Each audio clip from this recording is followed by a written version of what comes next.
Good afternoon. You've joined us on ThinkTech Talks. I'm guest host Ethan Allen, filling in for Jay Fidel, who is away today. With me in the studio today is Edward Wright, an engineer of data solutions for Verizon Wireless. Welcome, Ed. Welcome. Thank you for having me. Oh, it's very, very exciting to have you here. We have a really interesting topic, I think, today. This is Verizon's Powerful Answers competition, and you're going to tell us, I hope, a good deal about this program and what all it's about.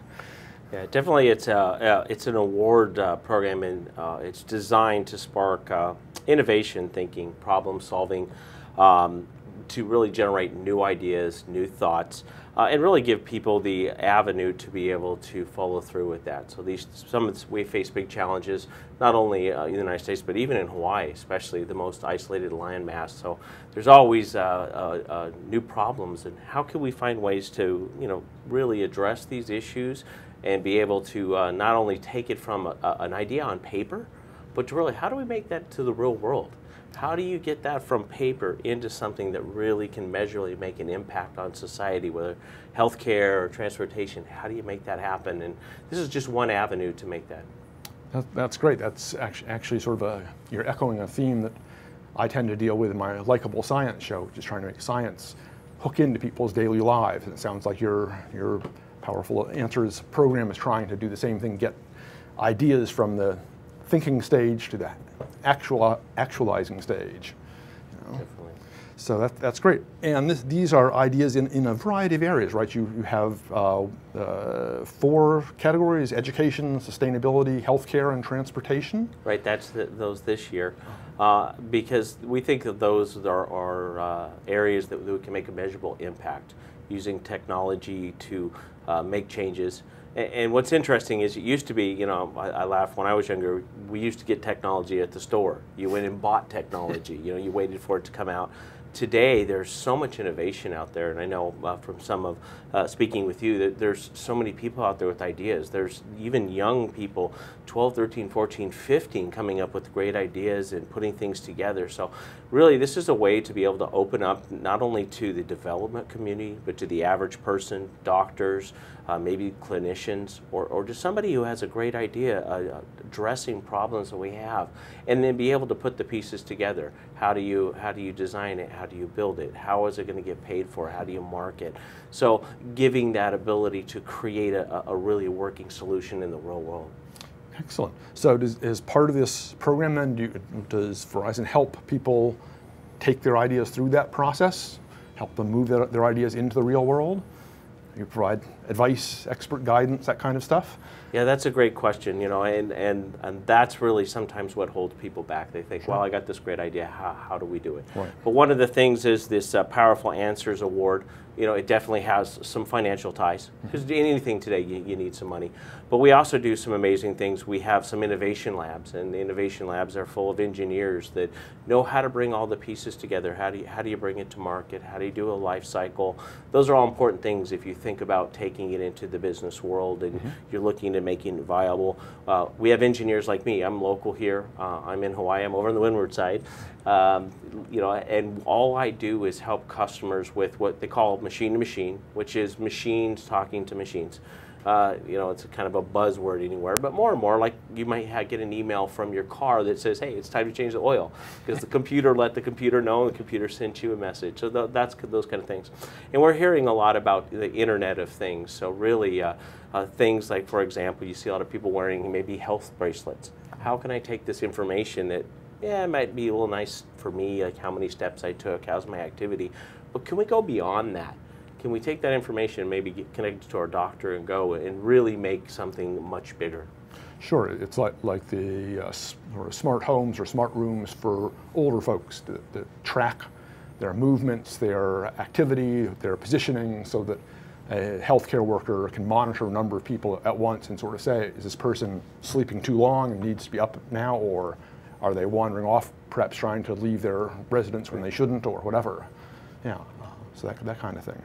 Yeah, and it's funny if you think about, it's funny because you talk to people about maybe a company like Verizon. They think of the old retail store, they think of maybe a flip phone or a phone, but you look at some of those things, and we talked about the pet tracker, but just little things like a webcam.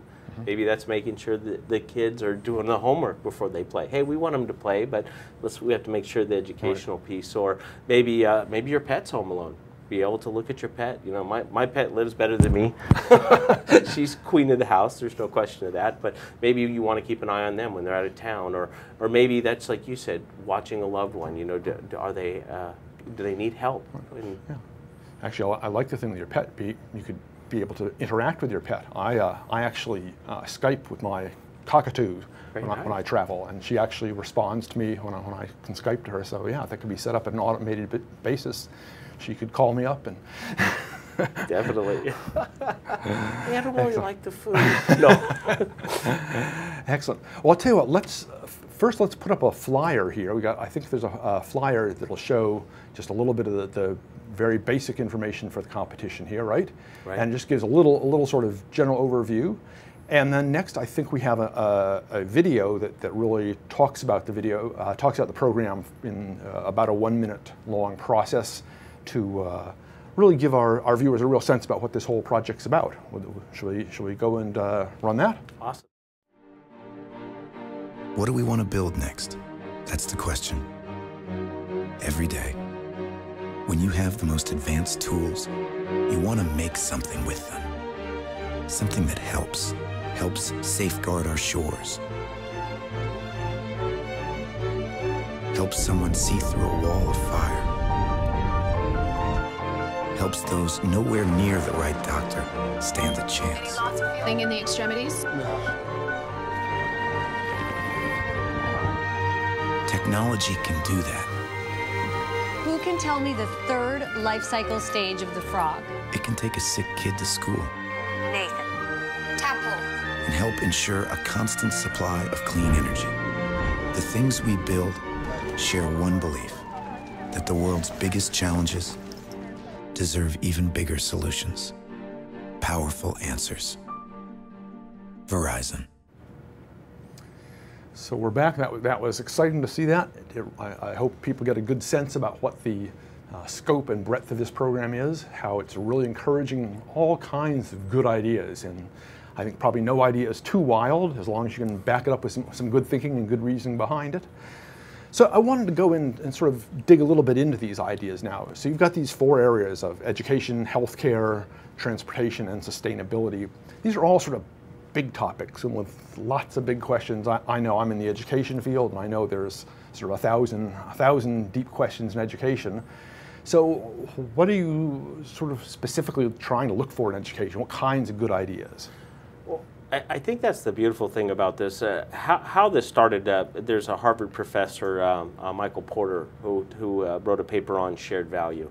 And I think that really took hold in our company of saying that we don't have all the ideas. I mean, we don't own the ideas. You know, we need to go out to the people and look. And you look at education, everything from remote. There's one of our videos, I think it's in here, where literally a young boy can't make it to school. And there's this little robot, and the robot, the Vigo, can go to school for him. He can raise his hand. He can interact with other people. So he's really getting a chance to be part of that, that environment, even though he can't go. So that was just, that's a simple idea, but yet it took a lot to put it together. But thinking more about what can we do in education? Can we maybe collaborate a little bit better? I mean, the collaboration tools that we see today for working in a study group are amazing. Awesome, yeah. I use Google Docs with some of my groups, and so funny to have a document and have 5 or 6 people typing all over the place, and their name is they're doing your spell check, and really working on what's the next big idea. How can we help bring education? Education is very important to really be able to drive the future and to be able to compete. So we're looking at ways, what are the measurable ways that we can make changes. Last year there was like 1,300 ideas that came in. Wow. So I mean, that's great. Yeah. And one of the things is once you put it on paper, doesn't it get life? You know, it may change, but you kind of put that course down and then you can design it. So there are these teams that are looking at really what are the ideas that can really make a difference in like education, and really be able to maybe change or bring education to people who maybe can't get there. Maybe they're far on a neighbor island and they don't have access to some of the things there. How can we be able to make them part of it and get them the same tools that we would if I could drive to, you know, down the street to Manoa? Yeah, I can see this, and that actually put something into my head. I should have this nomination for you for your health care. I talked to a gentleman on an earlier show of mine who has developed what he calls the 50-cent microscope, which is a 2,000 power microscope that literally is printed on paper. Wow. And I want one. It folds up into this flat pocket-sized thing. You can drop it, you can step on it, you can stick it underwater. He's got 30 or 40 different versions of them. Manu Prakash from Stanford. They've got different filters, so they're all pre-made to check out, to identify certain disease organisms. So it takes this whole time constraint out of sending samples from third world countries off to distant places to be analyzed, since any healthcare worker can now have a 50-cent microscope basically there. So anyhow, I'll see if I can get him to submit for your program this year for healthcare. Oh, definitely, yeah. We'd love to see it. And remember, that's a tiered. I mean, there is that $1 million tier, right. But there are 2 subcategories that get $250,000. And you know, what's interesting is even people who didn't win the award have actually, once they got it concrete, then it kind of got legs. Start talking to people, and it's amazing that there are tools that we can use, even if there aren't those, to be able to bring those things to fruition. Yeah, yeah, and that's so valuable to encourage this stuff and have this breadth of input. And so you essentially encourage ideas from anyone? They have to be U.S. citizens around the world? You know, we get ideas from anyone, and one thing I want to stress, because personally, you know, I live in Hawaii. I've been working in Hawaii for many years. I've been living here for on my 5th year, but I was coming here for years to work, and a lot of this innovation is actually happening here in Hawaii. I know a doctor who you know, I worked with a couple years ago, and they're actually taking cameras and looking at people's eyes, so that there's maybe a health facility that has 200 people. Well, getting 200 people in a bus, getting them across town to see a doctor, that's a lot of hard work. Right. But he has created this device that a relatively novice, when I say novice, you know, not a PhD or a doctor, can actually go through and look in everybody's eyes, and then it takes that database and it sends it to the cloud, and then somebody can actually look at all those and say, oh, hey, this person looks fine, this one looks good, and then they can say, okay, well, this group might need to go to this doctor. Okay, with this 20, maybe we need to have a specialist, the very best look at it, because this looks like it could be a problem. And that's happening in Hawaii. We're seeing, I've worked on a couple tablet solutions where they're literally giving the patient the tablet and they're getting real-time information. Those kind of ideas can really change healthcare, or they can really make a measurable impact on the quality of life. So I don't think we say, oh, well, this is, you know, oh, this is only Hawaii, or only people with high school degree or college. I think even a young child, maybe a 14-year-old kid that can code's going, wow, if we did this, we could do that. So I really don't think there's really any limitation, and that's the beautiful thing, the synergy of using everybody together to find real solutions. Yes, exactly. It's sort of crowdsourcing your ideas in a way. Exactly. Wonderful, wonderful. So healthcare is again, your focus is very broad. Then it sounds like you're not limiting yourself to any one thing other than what's needed and how can we address it. Yeah, and because I think sometimes when you bring that, you narrow it down. Sometimes you might forget things that you didn't think about. We're seeing more and more where people maybe have a little bit of health issue. Maybe that's diabetes. Well, they're taking these small computers that we carry. We call them phones or tablets, but they're computers. They can connect a glucose meter right to it. They can send that information up so that the doctor has real-time information. And maybe a clinician could call you and say, hey, let's not wait till you're in the hospital or you come to the doctor, because you're feeling so bad. Let's kind of manage it. So those kind of things are really taking off. We're seeing more and more in the home health care, because nobody wants to be at the hospital. Sure. I mean, if they can be managed at home, get good care, that's definitely a lower cost. Right. It brings down the cost. And the fact is, sometimes how often do you think I've gone to my doctor and sat there and gone through a whole appointment to ask him one question? Wouldn't it be nice, you know, if we could really just had a quick conversation, maybe with the nurse that asked the doctor? Those kind of things are literally, they're happening in Hawaii. They're not just happening anywhere. So I don't think there's a limit. I think if there's a great idea, you should really, you know, pin it, put it up, and, you know, don't give up until you get that idea working. Excellent, excellent. That's super. So the sustainability concept that you talk about now, I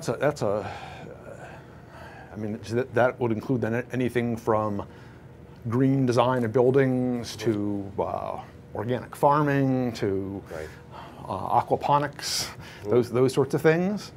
Excellent, excellent. Because that's, again, it's ways to look at our how to make our lives better, and that sort of, in a sense, I get the impression your fundamental measure of the quality of these ideas is how much they're going to help people.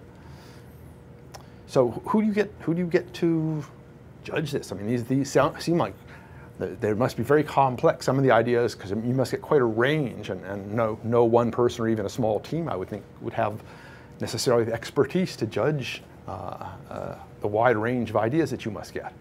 It's a good question. I don't know exactly the selection committee, but, you know, we work on a lot of projects. You may have seen one of our commercials on literally with farming, you know, putting moisture sensors out in the field so they know exactly what is the difference, you know, because you could have one big field and you could have different, you could have moisture in different areas. Sure. So keeping track of that and then feeding that information back into the computer knows exactly what's the ideal moisture content, what's the humidity. It could actually turn the pumps on, so the PLCs, which that's what runs the pumps, turns it on and waters these things. Because, you know, I forget to water the grass. You're always like, hey, turn on the grass. Oh, yeah. 2 days later, when it's brown, oh. But really being able to automate those things. Sure. It's so valuable, obviously, because plants, particularly when you've just put the seed in, it's a very different condition. Right. They want different soil conditions than they will a week later or 2 weeks after that, when they can take more, the roots have begun to go down, they can take more drying. They actually need to have a little bit of drying to help drive the roots on down. Yeah. So I can see that you could set up a computer system that would be tracking time, growth rate, temperature, soil moisture, humidity in the air, all these things, wind conditions. Yeah. And even think about tank monitoring, because a lot of the fertilizers and stuff are now in tanks, and they may be feeding into the watering system. Well, you know, think about the company that comes and fills that tank. Well, if you've only used half of it, do I really want to spend the time and the fuel to drive all the way up there if you already have 3 weeks of fertilizer left? Right. So just getting that kind of feedback, that lowers the cost of me now, because my fertilizers and stuff cost less because it costs the company less. So really looking at it from a big picture, how do we save time? How do we save energy? How do we ensure a better product? You were talking about chemicals, monitoring the water. What information can we get from the water? Salinity, is there any impurities in there that could cause a problem? All those ideas really can make an impact, especially in Hawaii, where we really need more farming. Exactly, exactly. And very similarly in transportation, the same kinds of things, looking at bigger picture transportation. How do we most effectively get people and goods to where they need to go using as little energy as possible, basically, in an efficient fashion? Very, very tricky problem on a lot of levels, and yet some very simple, basic solutions. I was talking earlier to a gentleman who was working on the light rail system and looking at the systems control, and that's sort of it's a very narrow slice of the same bigger issue. But again, how are the trains set up to run smoothly, efficiently, safely, with as little downtime as possible, basically? And so it's one small example of that same kind of thing. And just little things to us, like, when's the next train? Right. Is it 3 minutes or is that 10 minutes? You know, where can I get that? Logistics in Hawaii are huge. Right. Believe it or, I mean, you realize everything's moved around here. So being able to route traffic around accidents, also safely, being able to know how fast the vehicle's traveling, is it braking hard, is it accelerating hard? The ability now to connect into, they have ODB2 and JBus, but all that means is the little check engine light comes on, I don't know what it means. It just says check engine. But this information can now go back into the company. And there, as a matter of fact, you may have heard Maui actually did an entire fleet on their vehicles because, you know, when you catch a radiator hose when it's a $12 hose and $27 worth of antifreeze, well, if you don't, you blow the motor, that's $10,000. So being able to also look at those engine codes, that saves a huge amount of money. And also thinking about the fuel cost. If you look and you have somebody, okay, all of a sudden, hey, we had this sudden thing, someone's got to pick this up at 4. Okay, who's the closest guy? Well, if I know there's a truck around the corner, I may not send one clear around the island to get it because I'm now using my resources, the fossil fuels, the time, the wear and tear on the vehicle most efficiently. Exactly. Well, this is great, and these sound like wonderful things. I want to, in our next section, explore maybe some of the past projects that got submitted and some of the past winners, and look at some of those and talk with you a little bit about what this has done in the past. Awesome. So we're on ThinkTech Talks here. I'm talking with Edward Wright, an engineer for data solutions for Verizon. I'm Ethan Allen. I'm filling in for Jay Fidel. We'll be back shortly. Hello, I'm Martin Despang, and I'm the host together with the one and only Ali Yamashita, and our show is called Urban Transcendence. And Urban Transcendence is about identifying where we have a unique situation of a vibrant city in one of the most beautiful natural environments. So how these two can coincide, sometimes conflict, how they could find reciprocity in the 21st century is what we're excited about. And we're planning on bringing in a diverse body of guests, both from the arts and the science and the established and the wise and the emerging generation. So hope you will join us. We'll always be on Thursdays from 1 to 2 p.m. Thank you very much. Aloha, my name is Willow Chang Elion, and I host a show called The Art of Life. We air live every Friday from 2 to 3 p.m. And what we do is basically we focus on individuals who create a unique sense of place for Hawaii. These are movers and shakers, artists, innovators. They are also traditionalists.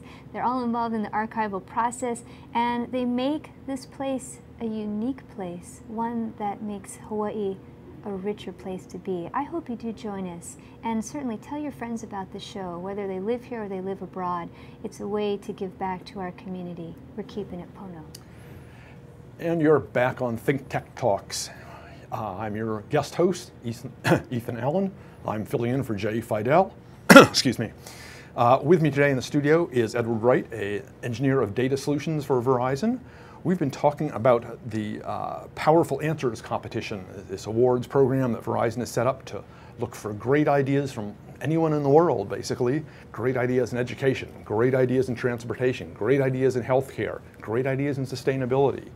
And it's pretty wide open. If you can have articulate a good idea that was going to have good impacts on people, it urges you to submit it, and we'll have the website up shortly.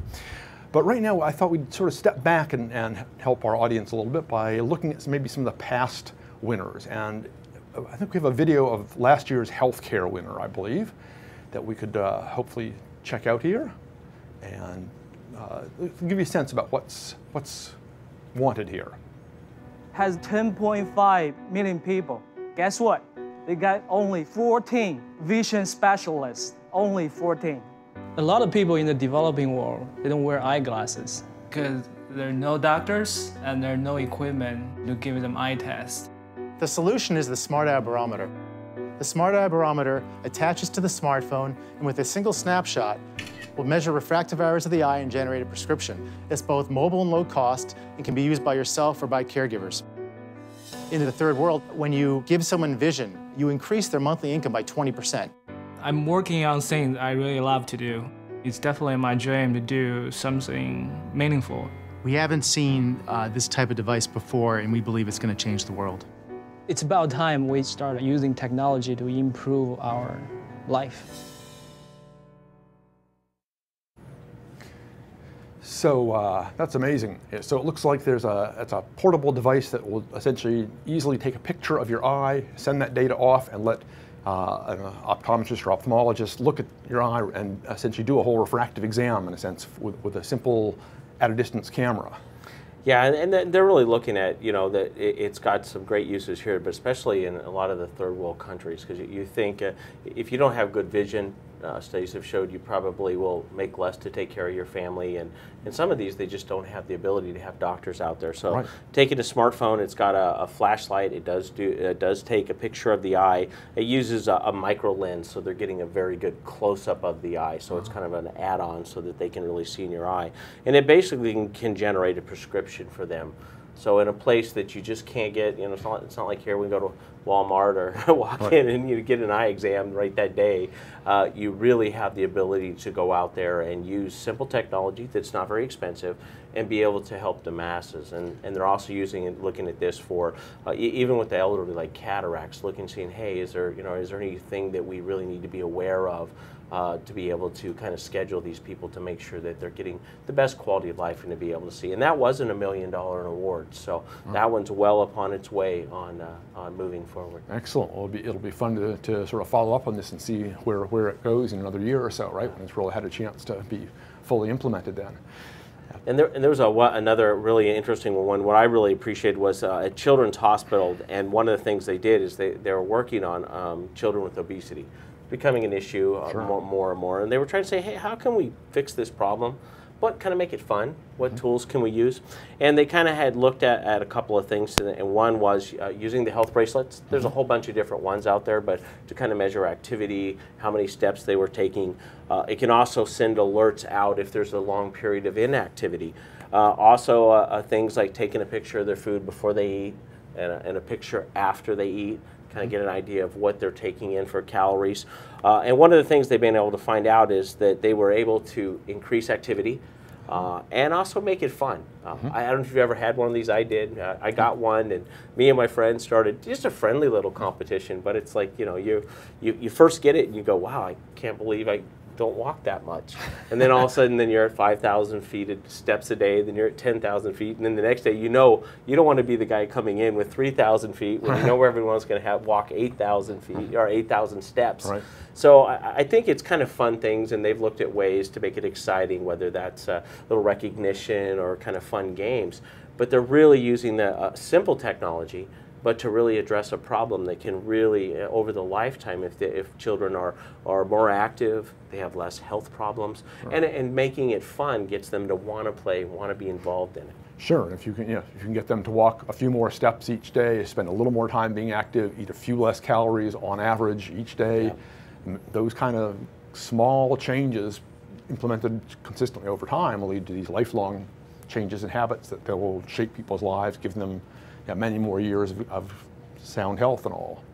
Yeah, excellent. You get that little alert at 10:30 that you're so way behind. It just kind of motivates you. Say, okay, I'm going to just take 10 minutes and I'm going to go for that walk. So I thought that was a really exciting one, because you're really taking something that maybe could be kind of punitive, you know, or could be kind of difficult. But if you make it fun, and we all know we need to have more exercise, but if it's fun and you're looking at all this cool technology and you can kind of graph it out and see how far you've come, you start instantly seeing, hey, over the last 4 or 5 months, I can go farther, I have more endurance. That kind of builds that positive reinforcement.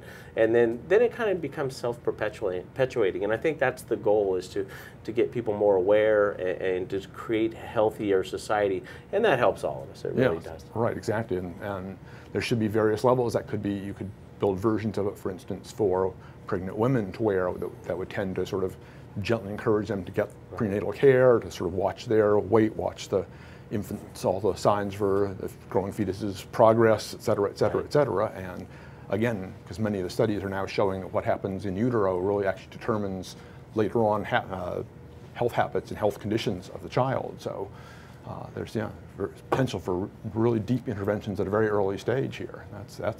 That's powerful stuff.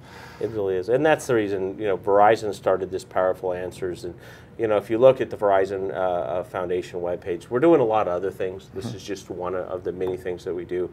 But I think it's important to give back to the community. And you can always definitely, you know, it's important to fund the programs. I mean, there's a lot. We work a lot with Hope Line and domestic violence, because those are important. But also, how can we, you know, really get out? How can you be more creative? And I think this really, to me, shows that creativity.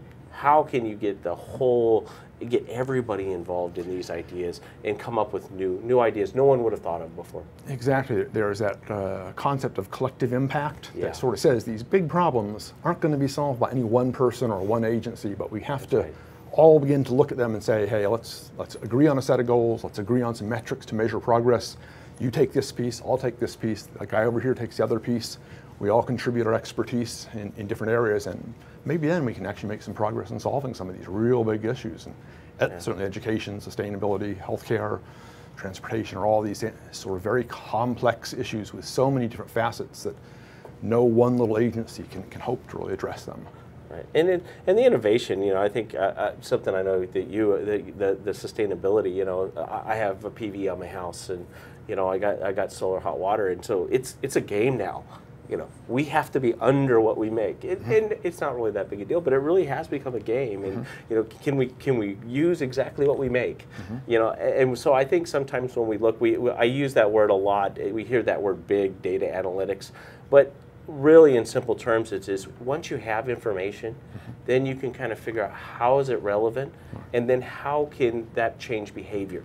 And I think that's where it's powerful. When I go back and look and say, hey, you know what? If I don't leave the air conditioner on and the back door open, I can bring my bill down. I can save energy, which does the planet. So I think that's where these kind of things, they're powerful. And then being able to have the tools behind how do we get it to market? Can we use the innovation lab? We have the open development program that helps people design and bring devices to market that are going to meet, regulatory, the FCC and things like that. But it can really be fun. No, it's exactly it. It's taking the information that is available and putting it in a form where it's sort of seen by those people who need to be able to see it, whether that's the individual can monitor their behavior, or a parent or caregiver in the case of children, or perhaps another device in the case of your car, telling you that it needs an oil change or needs a radiator hose replaced. So it's all that feeding information around in the proper way, and that's where big networks get extremely useful and powerful, because it can't be done without them, right? Yeah. And there was a really neat one called GoldenEye. And one of the things, my son's a firefighter, and I remember the day we had that conversation. Dad, I'm going to run into burning buildings. So I wasn't a big fan. I mean, I love the firefighters, and they're wonderful people and respect what they do. But here's my son, I'm like, So, but definitely it's what he wanted to do. So definitely supported it. But one of the was they actually wear a wearable. So it's kind of like a little glass that they put right here in their head. And one of the things that's allowed them to do is, so like when the firefighters go in there, they can see the schematics of the building. Imagine you run into a building full of smoke. You don't know which way's right. You could go in the hall that's a dead end to the freezer. Also giving, it also actually gives the people outside the biometric meetings. What's their heart rate, what's their respiration, because that could give them a little bit of warning that they're in a dangerous situation. And they also have the ability to see the infrared, the heat, so they can kind of look around the corner and say, you know what, that could be someone over there for saving life. And that's a really neat one, close and dear to my heart. And that was one that was actually worked through this powerful answers, and is something that's out there today, and it's something that's making a measurable impact. And it also allows the commander to have a tablet where he can kind of see where everybody's at, what's happening. So they're kind of taking all this information and using the Verizon 4G network to get the connectivity.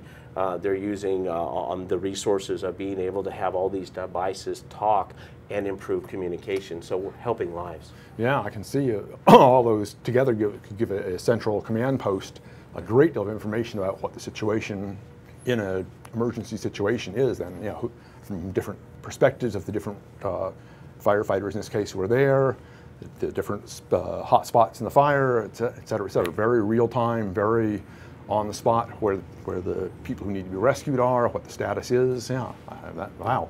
And not a dream. Yeah. It started out as an idea on paper, and now it's something that we see out in the field. That's the beauty. That's the beauty of this. And that's such an amazing thing. That's a wonderful story, and I look forward to seeing. You can think already about sort of continued applications of that in other realms other than strictly firefighting, in other emergency situations. That could be an extremely useful tool for a lot of kinds of situations. Yeah, they're starting to use it on the search dogs now, because it's amazing. You know, there's a search dog going in and out of areas. I mean, so it's kind of branched out, but it started for one thing, and then someone else had an idea. Hey, why can't we use this same thing here?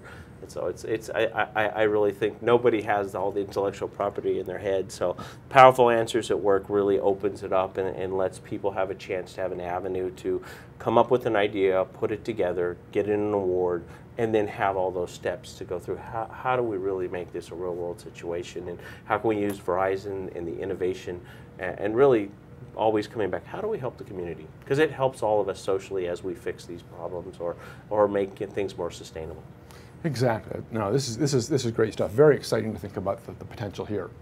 We're going to take a short break here. We're on ThinkTech Talks. I'm your host, Ethan Allen, filling in for Jay Fidel today. With me today in the studios is Edward Wright, Data Solutions Engineer for Verizon, and we're talking about Verizon's Powerful Answers competition. Thanks. I'm Hong Jiang, host for Asia in Review on Tuesdays. And I'm David Day, host for Asian Review on Thursdays. Both of us broadcast our respective shows at 4 p.m. And my topics tend to deal with questions related to environment, culture, history, and sometimes human rights. And my shows tend to be on international business, foreign policy, geopolitics, and national security. And you can watch our shows live on the ThinkTech website at thinktechhawaii.com. And you can also watch us on YouTube or Olalo. So come join us on Thursdays at 4 p.m. I'm David Day. And on Tuesdays at 4 p.m., I'm Hong Jiang. I'm Jay Fidel. That's Sharon Moriwaki of the Hawaii Energy Policy Forum. And every Wednesday we have Hawaii, the State of Clean Energy. We've been doing it for some time now, and we have some fantastic guests on there, unbelievable guests who give us insight into what is going on in a very complex, sometimes very confusing. And you're back on ThinkTech Talks. I'm your guest host, Ethan Allen, filling in for Jay Fidel, who's away today. With me today in the ThinkTech studios here is Edward Wright, Engineer of Data Solutions for Verizon Wireless. And we're talking about Verizon's Powerful Answers competition. And this is an awards program to solicit awards and give large sums of money, up to $1 million each, in areas of transportation, sustainability, education, and healthcare. And with lesser awards, I guess $250,000, a couple other awards in each of those categories. Absolutely. So some serious incentive, as it were, to have good ideas and to share your good ideas, really based around this thought that good ideas have no single home. Good ideas are out there in a lot of people's heads in a lot of different formats, and you're trying to sort of mine good ideas, I guess, right? Pull them out of the population wherever they may lie, and then help turn these into reality. Yeah, there's a company, it's called Big Belly Solar, and they do the recycle garbage cans and the trash garbage cans, and it uses solar power and it compacts it. You know, you imagine you take a garbage can, you compress it, you can get a lot more in there, and also lets them know when they need to dump it.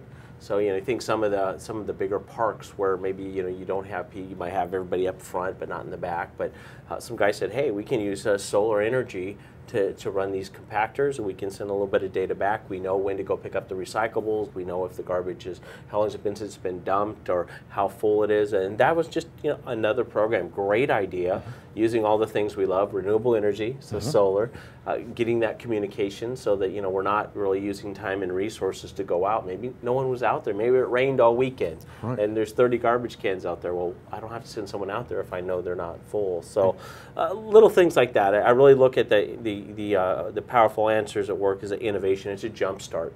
It's really a chance to really jump start your idea.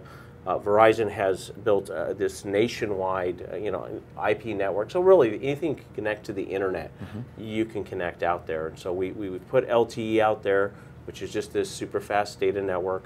We've come back over with XLTE. So what we're trying to do is make sure that there is enough capacity out there for people to do all these things, whether that's video, talking to a doctor, talking to my teacher, saying, hey, I don't really understand this assignment. Can you explain? Why is X over Y? Things like that. So those tools can really benefit people and really help everybody to use their time wisely and get the most out of it. Sure. And then One of my personal sort of interests is the idea of driverless cars, which require a great deal of information to be passed around very quickly, very freely among a wide range of different different vehicles in different sections of the road and all that kind of stuff. So I would see tremendous potential for someone to come up with some good ideas in that realm. I would sign up with you. Well, you think little things, like, they had great ideas. If we could all go the same speed, I mean, if the computers were feeding back, that would cut down a lot of the traffic jams. And, so I mean, I think there are so many good ideas out there, but most people think, wow, that's going to come from, this huge corporation or something. But the truth is, a lot of the innovation today is coming. We're doing a lot with solar. A lot of people are monitoring solar systems on the neighbor islands, looking at the weather stations. How do you collect information from a weather station when it's clear off the beaten path? We do a lot with the volcano. Measuring the gases, watching the videos, for the time lapse, for the flow. Those are all ideas where someone said, hey, if I had a data logger and I had a camera and I had connectivity and then I had the right algorithm, and that's how those ideas come together. And there's a lot of people out there in Hawaii that have the skill set that may not know these tools are out there. They may not realize that there might be funds available, there might be additional resources, and even people on island like me, that's all I do is help design these kind of things and help them to bring them forward. And we do that just to help out to drive the knowledge of that it's possible. Sure, and you hit on a key point there before. This business of sort of distributed networks rather than sort of single sources, ideas not coming necessarily out from a central source as a one-size-fits-all, but rather sort of arising from multiple sources and feeding back and forth and being fine-tuned. And this is, to get back to our driverless cars, I mean, obviously you can't sort of mandate something from a central point for that. You're dealing with a bunch of people who are driving their own cars, plus, at least in the transition, while there are human-operated and remotely operated cars, it's going to be a very complex system, but has to be very responsive to the local needs, the local conditions. So I think that's a real shift away from these centralized systems into the distributed network, where basically it's taking information from multiple sources and making use of that. And tying multiple networks together. I mean, we see customers using maybe Wi-Fi to collect some data. They have all kinds of different networks going to do, but Bluetooth, there's DUS networks, there's mesh networks. But really, it really opens up now. How can I take a look at, maybe my house, and I can turn lights on and off. I can run the pump. I can unlock the front door. I can have a security system. Is my sliding door open? Did I forget to close my garage door? Because they can now talk to everything. So those ideas are just starting to form, and more people are looking at it saying, hey, I think I have the next greatest idea. And a lot of them do. And it would be sad if those ideas never came to fruition. So things like Powerful Answers gives them kind of a platform to step forward and introduce those ideas. Yeah, and that idea of taking information from multiple sources has proven so valuable in other areas that the people now in the climate science world basically look at ocean temperature, ocean currents, air temperature, storm patterns, winds, waves, multiple sorts of things, and pull all that data together, and now can, and for example, are predicting an El Nino later on this year based on data they've now got about subsurface temperature in the eastern Pacific, basically, which they know is going to end up causing impacts in the western Pacific and beyond.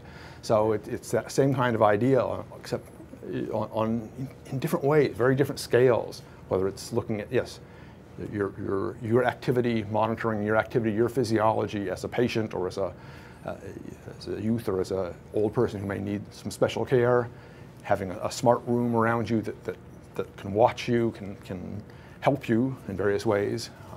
Yeah. Oh, wow. And we're seeing even huge uptake in people measuring the ocean, measuring the currents, you know, watching for tsunamis, a lot of unmanned vehicles, because, you know, it's hard to send a couple people out on the ocean for 6, 8, 12, 15 weeks. But, you know, we're seeing these little companies building, there's one over on the Big Island that worked up neat technology. They're sending out these fully automated devices that go out, they come back, collect data, send that data back out, and then go back out. So I think the sky's the limit. It's just imagine, you know, what idea do you want to tackle? What do you think you can make an impact on? Exactly, and saying the sky's the limit, then we've got the unmanned aerial vehicles now. Oh, the drones. Drones that have huge potential to gather lots and lots of different kinds of data, whether it's climate data, vegetation data, infrared data, to help with searches for people. Yeah. Oh, yeah. And again, different kinds of them going around and gathering different kinds of data have very interesting potential for. It really is up to you out there to think of how this could best be used.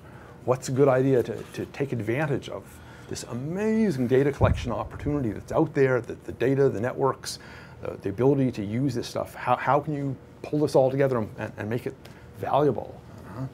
Right. Excellent. No, so this is such a super program in that way. Yeah, and little things like some of the things we're seeing a lot of development in. Just think about people taking their medicine on time. You know, you can have somebody who has a chronic condition and they forget to take their medicine. We've done it. I've done it. You know, take till the bottle is empty. You know, I felt good 2 days ago. So, you know, there's a lot of technology going into making sure people are taking their medicine on time. Maybe that's taking a picture and sending it in, because then that really helps their quality of care, because they're taking it at the correct times.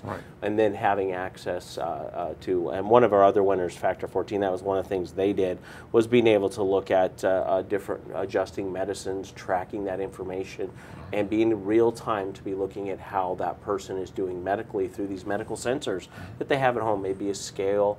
The scale may have a camera on it to look at maybe their feet or glucose or high blood pressure, and then that information. So the doctor's able to give really good care, not just when he sees you every 2 weeks or every 6 weeks, but I mean, they can really trend your health and say, wow, we put you on that new medicine. Is this working? And I'm not a doctor, but giving them the information to provide better care, so we don't have people going to the hospital, because that's expensive and that's no fun.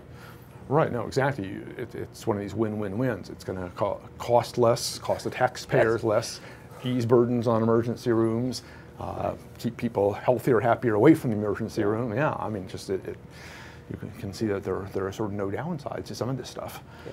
Can we keep people living at home longer? Can we let them have their independence a little bit longer, which is important to all of us. So. Right, yeah, exactly. We've spoken of these kind of systems to help elder care. Right. And I know these are being put in place in senior care centers, but more and more you could start pulling this stuff out and putting it in people's homes sort of post facto, and it becomes almost like having somebody there, because you've got so many eyes and ears, as it were, around there. Yeah, you know, and they're doing like pulse counters, the O2, the sensors. I mean, really kind of lets them go home, because we're all more comfortable at home. But I mean, the hard thing is sometimes people are in hospital a little longer because maybe they can't. So we are seeing a really big push for how can we get people where they're at home, but still get all that information to provide that care. And if see something concerning, hey, maybe we need to get them back in. But I think we all rest and get well better at home than at the hospital. But again, even simple things like having a monitor that can show how often your refrigerator was open, so you know, is that person getting up off the couch eating enough but not too much? Right. You know, if the weight's a problem, you know, you want that refrigerator only open a little bit. but if they're not getting nourishment, then you want to be able to intervene quickly and send out a call and say, hey, are you feeling okay? Are you getting up and having your meals? Definitely. Oh, well, there's a world of good ideas out there, and there's a wonderful award competition out here now. I think we have hopefully a way to put up the URL for this. This is essentially www.powerfulanswersaward.com. So that's a fairly simple thing. Again, www.powerfulanswersaward.com. And you can enter your award. You can enter your idea, and it's a fairly simple process. And there's all kinds of interesting ways you might help yourself, help your friends, your neighbors, help the world. Indeed, And if you're lost for ideas, if you go into YouTube, there's a powerful answer section in Verizon, a lot more in depth than what we have gone into. And if you look at the Verizon Foundation, there's also a lot of videos. So it might give you some ideas to spark going, wow, man, I think I could do something just about that. Excellent, excellent. Well, so I urge all of our viewers to get out there, think about these things, go check out those sites, and submit your ideas, because it'll do us all good here. So we're going to wrap it up. This is the end of your ThinkTech Talks for today. I've been guest hosting for Jay Fidel. My name's Ethan Allen. With me today has been Edward Wright, an engineer of data solutions for Verizon. Thank you very much, Edward. Mahalo and aloha. Thank you for having me, Ethan. It was a pleasure. All right, great.